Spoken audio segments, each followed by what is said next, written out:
Hi friends, అందరూ ఎలా ఉన్నారు? మన ఛానల్లో ఒక వీడియో పెట్టాం కదా, రాష్ట్రంలో రోడ్ల పరిస్థితి. ఆ వీడియో చూసి ప్రభుత్వం స్పందించింది అనుకుంటున్నాను. రోడ్లన్నీ బ్లాక్ చేసి హడావిడిగా రోడ్లు వేస్తున్నారు. ఒకేసారి బ్లాక్ చేయడంతో అక్కడ స్కూల్కి వెళ్ళాలన్నా, హాస్పిటల్కి వెళ్ళాలన్నా, ఆఫీసెస్కి వెళ్ళాలన్నా ఒకే దారిలోంచి వెళ్ళాలి. అందుకే పిల్లలు, పెద్దలు అందరూ ఇబ్బంది పడుతున్నారు అనిపిస్తుంది. కొన్ని రోజులు ఆ దారిలో స్కూల్స్ ఉంటే ఆన్లైన్ క్లాసులు పెడితే బాగుండేదని నా అభిప్రాయం. ఇంకా పేరెంట్స్ పిల్లల్ని దగ్గరుండి తీసుకొని వస్తే బాగుండేది. ఎందుకంటే చాలా దారుణంగా ఉంది ఆ రోడ్డు పరిస్థితి.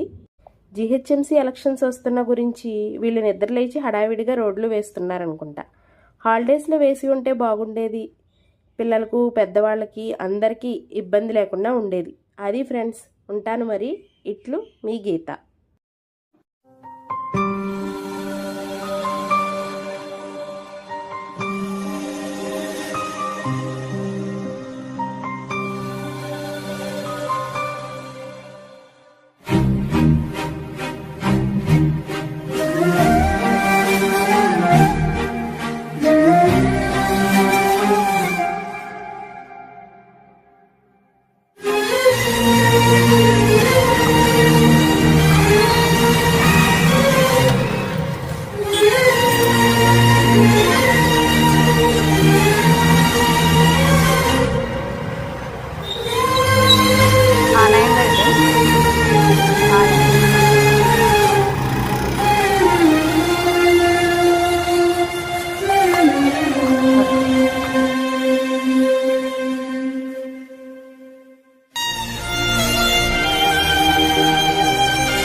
ఉండాలిగా మీకు.